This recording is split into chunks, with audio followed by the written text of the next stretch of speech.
Hello साथियों, नमस्कार। कैसे हैं आप साथियों? आज आप देख रहे हैं हमारा यूट्यूब चैनल उत्तराखंड वाणी ब्लॉग। और साथियों, आज का जो विषय है वो है पुरानी टिहरी का, जिसमें हम कई सीरीज बना चुके हैं। और आज इस पार्ट में हम जो है पुरानी टिहरी के सामाजिक कार्यकर्ता और यहाँ पे नई टिहरी में एडवोकेट रमेश पेटवाल जी से जानते हैं उनके उनके पुरानी टिहरी के अनुभव। और जैसे कि आपको पता है कि हमारा विषय है वह शहर जहाँ दफन है एक सभ्यता।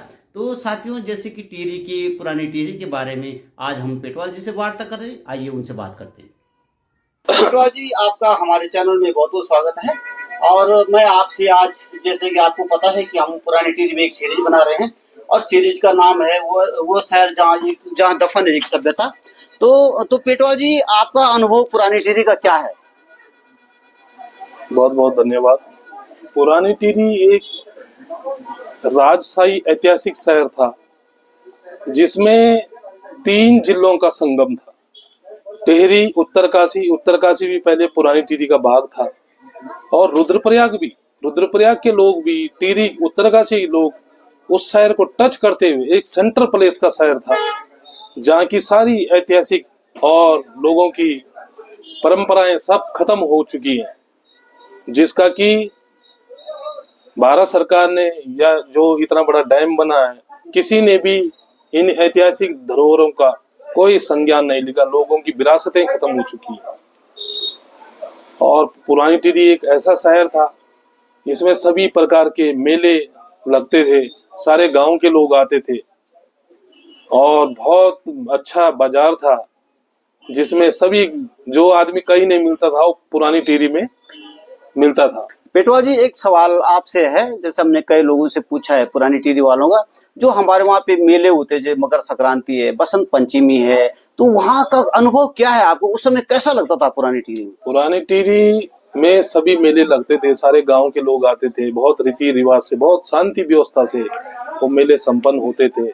और जो आदमी मतलब जिसकी मुलाकात कहीं नहीं होती थी वो मेले में होता था। और वहाँ का बाजार इतना सस्ता था कि बहुत तीनों जिलों का, तीनों डिस्ट्रिक्टों के लोग आते थे, और बहुत व्यावसायिक की स्थिति से भी बहुत अच्छा वो था।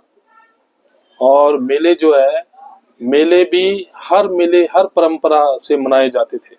जी जी, एक सवाल ये है पेटवाल जी, जैसे कई लोगों ने, मेरे व्यूअर्स ने मैसेज किया है और कई लोगों से मैंने ये भी पूछा है, वहाँ पे जो मेन जहाँ हमारी टिहरी की सिंगोरी थी, टिहरी के जो ये गहना होता नथ थी, उसके बारे में कुछ आपको जानकारी हो तो?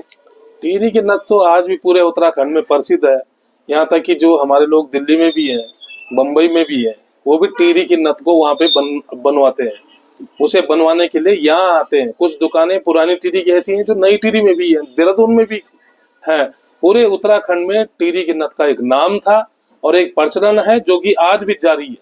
जी पेटवाल जी, जैसे कि सिंगोर के बारे में मैंने आपसे पूछा, हाँ, तो वो टेस्ट जो लोग, पुराने लोग कहते हैं कि वो नई टिहरी या आगरा खा लिया, कहीं भी नहीं, वो टेस्ट वो टेस्ट कहीं नहीं मिल सकता है। जो पुरानी टिहरी में नेचुरल, जो दूध वाले थे, जो स्थानीय बाजार थे, गांव थे, वहां से दूध आता था, और पूरा नेचुरल और स्वच्छ, बहुत अच्छे ढंग से वो सिंगोरी की मिठाइयां बनाई जाती थी। और आज की डेट में तो वो चीजें नहीं उपलब्ध हो पा रही है।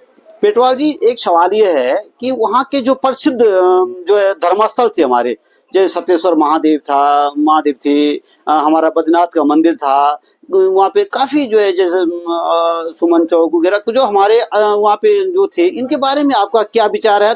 आपके मन में क्या यादें हैं इस चीज की? वो तो बहुत प्राचीन राजशाही विरासत से भी बहुत पहले के मंदिर थे, और उनका एक अपना बहुत बड़ा महत्व था, जो कि आज की डेट में दिखने को नहीं मिलता है। भले विस्थापन वालों ने, पुनर्वास डिपार्टमेंट ने, सरकार ने वो मंदिरें कहीं बनाए हों, लेकिन वो चीजें उन मंदिरों में आज भी नहीं है। तो पेटवाल जी, एक चीज मैंने जो सभी से, अपने जो गेस्ट से, मेहमानों से पूछता हूँ कि जैसे इतना बड़ा सागर ये बन चुका है, और जैसे आने वाली पीढ़ी क्या इस पे विश्वास कर पाएगी कि यहाँ पे एक इतनी बड़ी सभ्यता थी, इतना बड़ा शहर था? तो इस बारे में आप हमारी आने वाली पीढ़ी के लिए क्या कहना चाहेंगे? आज जो आने वाली पीढ़ी है उनको तो यकीन ही नहीं होता है। मेरे 2 बेटे हैं, उनको खुद यकीन नहीं होता था कि हमारा यहाँ पे मकान था जी, झील के अंदर।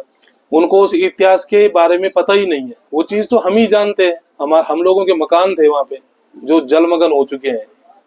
तो आने वाली पीढ़ी को तो बताना पड़ेगा ये सारी चीजें ना, हिस्ट्रिकल का विषय है। जी, तो पेटवाल जी इसीलिए हमने ये सीरीज शुरू की है कि आने वाली हमारी पीढ़ियां हमारे जब यूट्यूब चैनल या सोशल मीडिया देखेंगी तो आपका वक्तव्य और मेरा जो ये चैनल है उस समय उनके सामने आ जाएगा। तो पेटवाल जी एक चीज मुझे भी जानकारी है, अब यहाँ पे हमारे सहपाठी कुमार जी ने बताया, तो आपका वहाँ पे व्यवसाय क्या था, कितना अच्छा था? मेरे पिताजी देखो पहले इंडियन आर्मी में थे, 1980 में वो रिटायर हुए थे। उसके बाद वहां पर हमारा एक बहुत बड़ा सैनिक होटल एवं विश्राम गृह था, जिसमें कि 2 और 2:30 3 बजे के बीच हाउसफुल का बोर्ड लग जाता था।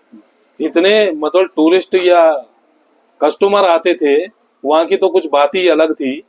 और बहुत अच्छे स्तर पे व्यवसाय था वहां पर, जो कि आज की डेट में जलमग्न हो चुका है। तो आपको भी पुरानी टीवी की काफी यादें आती होगी? जैसे बहुत सारी यादें जुड़ी है, हम लोग वहाँ पे पढ़े लिखे हैं और बहुत सारी चीजें गतिविधियां हैं, हमारे कई सहपाठी थे, वो चीजें आज किसी भी शहर में नहीं मिल सकती है। जी पेटवाल जी, आपका हमारे चैनल में बहुत बहुत स्वागत है, और फिर किसी मुद्दे के बारे में आपसे वार्ता करेंगे। बिल्कुल धन्यवाद। बिल्कुल, बहुत बहुत धन्यवाद।